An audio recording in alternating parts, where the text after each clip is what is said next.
Good morning students. जैसा कि हमने पिछले लेक्चर्स में सेल के बारे में और पार्ट्स ऑफ सेल्स के बारे में, प्रोकैरियोटिक यूकैरियोटिक के बारे में पढ़ चुके हैं, तो आज हम लोग नए टॉपिक की स्टार्ट करेंगे, that is animal cell and plant cell. बहुत ही इंटरेस्टिंग टॉपिक है और विथ डायग्राम आपको बताऊंगी एनिमल सेल क्या है एंड प्लांट सेल क्या है। Is that clear? ओके, सबसे पहले एनिमल सेल की बात करते हैं। Animal cell generally small in size, जो एनिमल सेल का साइज होता है वो छोटा होता है। Plant cell larger than animal cell, plant cell जो होता है वो एनिमल सेल से बड़ा होता है। Is that clear? Animal cell छोटा होता है और प्लांट सेल एनिमल सेल से बड़ा होता है। Second number point, cell wall is absent in animal cell. Animal cell में जो सेल वॉल होती है वो एब्सेंट होती है, कोई वॉल नहीं प्रेजेंट होती सेल की। Okay, in plant cell a rigid wall of cellulose, that means plasma membrane is present. मतलब एक रिजिड सेल्यूलोज की सेल वॉल प्रेजेंट होती है, यानी कि प्लाज्मा मेम्ब्रेन की सेल वॉल प्रेजेंट होती है। Is that clear? Third point, chloroplast is absent in animal cell. Animal cell में क्लोरोप्लास्ट एब्सेंट रहता है, बट अगर मैं प्लांट सेल की बात करूं, प्लांट सेल में क्लोरोप्लास्ट प्रेजेंट रहता है। अच्छा, सबसे इम्पॉर्टेंट पॉइंट, सबसे इम्पॉर्टेंट बात ये है कि प्लांट सेल में क्लोरोप्लास्ट प्रेजेंट होता है, एनिमल सेल में क्लोरोप्लास्ट एब्सेंट होता है। क्यों? क्योंकि मैंने अभी पिछले लेक्चर्स में आपको बताया था, क्या बताया था क्लोरोप्लास्ट के बारे में? मैंने बता दिया था ये था वो था वो था ये था, कुछ नहीं पता आपको। बताइए क्या बताया था, क्लोरोप्लास्ट क्या होता है? Just remember in your mind in just 60 seconds. 1 minute में आ जाना चाहिए दिमाग में क्या क्या मैंने बताया था। क्लोरोप्लास्ट, क्लोरोप्लास्ट ग्रीन कलर का होता है, क्लोरोप्लास्ट पत्तियों में पाया जाता है और क्लोरोप्लास्ट का काम क्या होता है? भोजन बनाने का, यानी कि फूड बनाने का, इसीलिए फोटोसिंथेसिस की साइट को करते हैं। Is that clear? अब देखो, ग्रीन कलर के होते हैं, पत्तियों में पाए जाते हैं, तो जाहिर सी बात है ना प्लांट सेल में पाए जाएंगे, ना कि एनिमल सेल में। प्लांट सेल में पाए जाएंगे क्लोरोप्लास्ट और एनिमल सेल में एब्सेंट रहेंगे। Is that clear? It is circular in shape and it is square in shape. जो एनिमल शेप हो, एनिमल का जो एनिमल सेल का शेप होता है वो सर्कुलर होता है और जो प्लांट सेल का शेप होता है वो स्क्वायर होता है। Is that clear? Okay, after that मैं एग्जाम्पल की बात करूं, एनिमल के सेल के एग्जाम्पल हैं, 3 एग्जाम्पल है। Number 1 is cilia, flagella and lysosome. They are 3 examples of animal cell, cilia, flagella and lysosome. हमने बताया था सीलिया और फ्लैजला क्या होता है, तीनी like hair like structure present होते हैं। जो आउटर पार्ट में जो हेयर लाइक स्ट्रक्चर प्रेजेंट होते हैं उसको सीलिया और फ्लैजला कहते हैं। ओके, लेकिन जो फ्लैजला होता है वो सीलिया से बड़ा होता है। फिर उसके बाद लाइजोसोम, लाइजोसोम को हमने बताया था हाइड्रोलिटिक एंजाइम्स होते हैं, सुसाइड बैग होते हैं, ठीक है, एटम बम होते हैं, ये सब लाइजोसोम। तो लाइजोसोम की डिस्कवरी डी डुवे ने की थी, ये इतना बताया था। और अगर हम लोग प्लांट सेल के एग्जाम्पल की बात करें तो प्लांट सेल के एग्जाम्पल में सेल वॉल, प्लास्टिड, क्लोरोप्लास्ट, यानी कि इन सब में ये सब प्लांट सेल में पाए जाते हैं। सेल वॉल बताया था, याद रखिए हमने जब सेल ऑर्गेनेल्स के पार्ट बताए थे उसमें एक सेल मेम्ब्रेन बताई थी, एक सेल वॉल बताई थी। सेल मेम्ब्रेन बताया था प्लांट्स और एनिमल्स दोनों में पाए जाते हैं, लेकिन हमने आपको सेल वॉल के बारे में बताया था कि वो केवल और केवल प्लांट्स में पाई जाती है, वो प्लांट से पाई जाती है, सेल्यूलोज की बनी हुई होती है, बताया था ना मैंने आपको। तो सेल वॉल प्लांट्स की पाई जाती है, सेल्यूलोज की बनी होती है, ठीक है, और प्रोटेक्शन और स्ट्रक्चर देने का काम करती है। प्लास्टिक के बारे में मैंने बताया था, प्लास्टिक के बारे में बताया था कि प्लास्टिड के 3 पार्ट बताए थे, क्लोरोप्लास्ट, ल्यूकोप्लास्ट, क्रोमोप्लास्ट बताए थे, है ना। फिर उसके बाद क्लोरोप्लास्ट बताया था। क्लोरोप्लास्ट के बारे में मैं ऊपर बता ही चुकी हूँ कि ग्रीन कलर के होते हैं, पत्तियों में पाए जाते हैं और भोजन बनाने का काम करते हैं। बताया था ना, क्लोरोप्लास्ट भोजन बनाने का काम करते हैं, फूड बनाने का। ल्यूकोप्लास्ट फूड को स्टोर करने का काम करते हैं और क्रोमोप्लास्ट क्या करते हैं? क्रोमोप्लास्ट पिगमेंटेशन, रंग प्रदान करने का काम, यानी कि पिगमेंटेशन देने का काम करते हैं। Is that clear?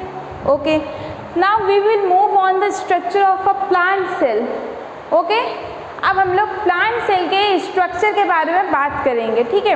अब प्लांट सेल क्या कैसे होता है इसके स्ट्रक्चर के बारे में बात करेंगे। ओके, तो सबसे पहले हम लोग देखिए इसको बनाना बहुत आसान है। हमेशा जब बनाने की स्टार्टिंग कीजिए तो इसको ऐसे स्टार्ट करिए। देखिए हेक्सागन बना लीजिए, इस तरीके से हेक्सागन बना लीजिए। Is that clear? और हेक्सागन में 1 2 3 4 5 6, अब इसकी 3 3 वॉल बना लीजिए। 1 2 3 1 2 3, इस तरीके से इधर भी इधर भी इधर भी इधर भी बना लीजिए।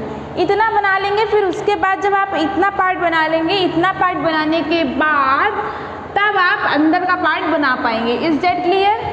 ओके, तो अब हम लोग इस प्यारे से प्लांट सेल के डायग्राम के लेबलिंग की बात करेंगे, लेकिन हमेशा लेबलिंग एक साइड से स्टार्ट करनी चाहिए। ये नहीं कि मैंने बीच का पहले लिख दिया, आखिर का बाद में लिख दिया, ये पहले लिख दिया बाद में लिख दिया। No, it is wrong. Labelling हमेशा साइड से स्टार्ट करनी चाहिए। ओके, तो मैं आपको लेबलिंग का पार्ट बताती हूँ। देखिए सबसे पहले स्टार्ट करते हैं बाहर पार्ट से। नोट माई वर्ड्स, एक second, just note my words. देखिए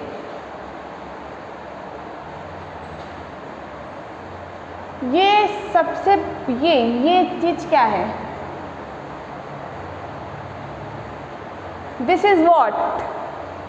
this is cell wall. Okay, this is what? This is middle lamella. Okay, and last one, this is what? This is plasma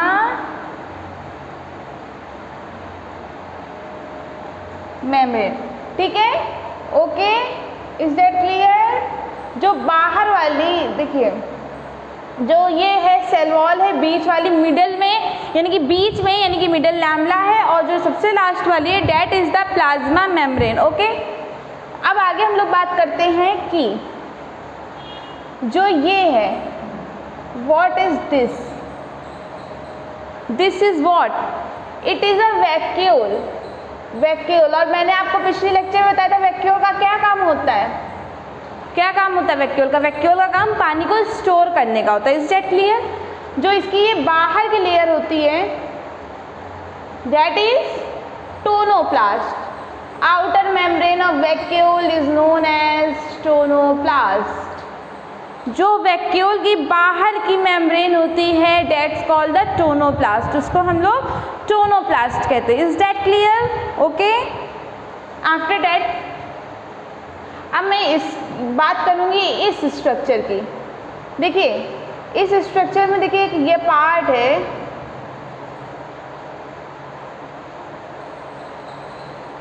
okay. देखिए ये जो ये part ये layer गई है that is nuclear envelope.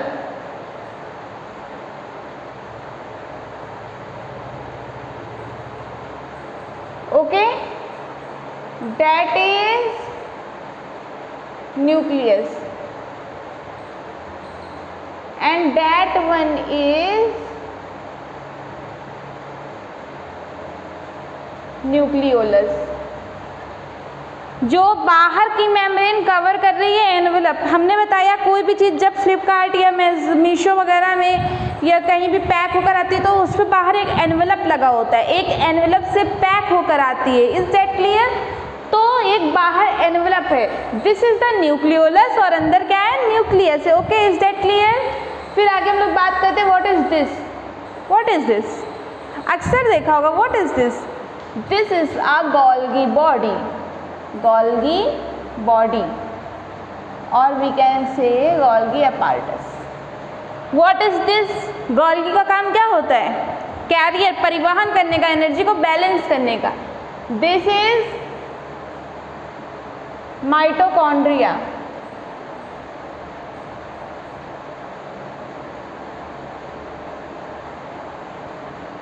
बताइए mitochondria का क्या काम होता है? नहीं बताया था मैंने। सेल ऑर्गेनेल्स के पार्ट में आप सभी को याद होगा कि माइटोकॉन्ड्रिया का काम श्वसन करने का होता है, ऑक्सीजन प्रोवाइड करने का काम होता है। इसको power house of the cell कहते हैं। ओके, फिर इसके बाद हम लोग बात करते हैं, ये क्या है, व्हाट इज दिस? पेरीऑक्सीजोम। ये जो है ये पेरीऑक्सीजोम है। ये क्या है? ये माइक्रोट्यूब्यूल है, यानी कि छोटे छोटे पतले पतले tube like structure, that is called microtubule. Is that clear? फिर उसके बाद मैं बात करूं, देखिए दो चीज़ हैं, एक ये देखो इस पे छोटे छोटे राइबोसोम्स प्रेजेंट है गोल गोल, और ये देखो बिल्कुल स्मूथ है। तो जिस पे राइबोसोम्स होते हैं उसको क्या बोलते हैं? Rough endoplasmic reticulum. Rough endoplasmic reticulum. Okay, और ये जो देखो एकदम स्मूथ पार्ट है इसको हम लोग बोलेंगे smooth endoplasmic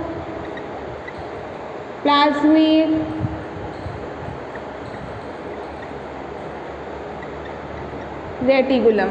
okay, clear this words की जो रफ पार्ट है, देखो छोटे छोटे राइबोसोम्स प्रेजेंट है जो कि उसको रफ बना रहे हैं। राइबोसोम्स प्रोटीन्स पाए जाते हैं इसमें, तो that is rough endoplasmic reticulum. देखो स्मूथ पार्ट है जिसमें फैट पाया जाता है, that is smooth endoplasmic reticulum. ये एंडोप्लाज्मिक रेटिकुलम के दोनों पार्ट्स होते हैं, ठीक है, जो कि इनर स्केलेटन का काम एंडोप्लाज्मिक रेटिकुलम करता है। अब देखो ये जो छोटे छोटे इसमें पॉइंट्स लाइक स्ट्रक्चर प्रेजेंट, इनको क्या बोलते हैं? इनको हम लोग बोलते हैं राइबोसोम्स। चाय पत्ती की तरह स्ट्रक्चर्स होते हैं, बता चुकी हूँ आपको, बता चुकी हूँ ना, चाय पत्ती की तरह छोटे छोटे स्ट्रक्चर्स होते हैं, इसको राइबोसोम्स बोलते हैं। इसके बाद इसके अंदर एक फ्लूइड लाइक स्ट्रक्चर प्रेजेंट है, दैट इज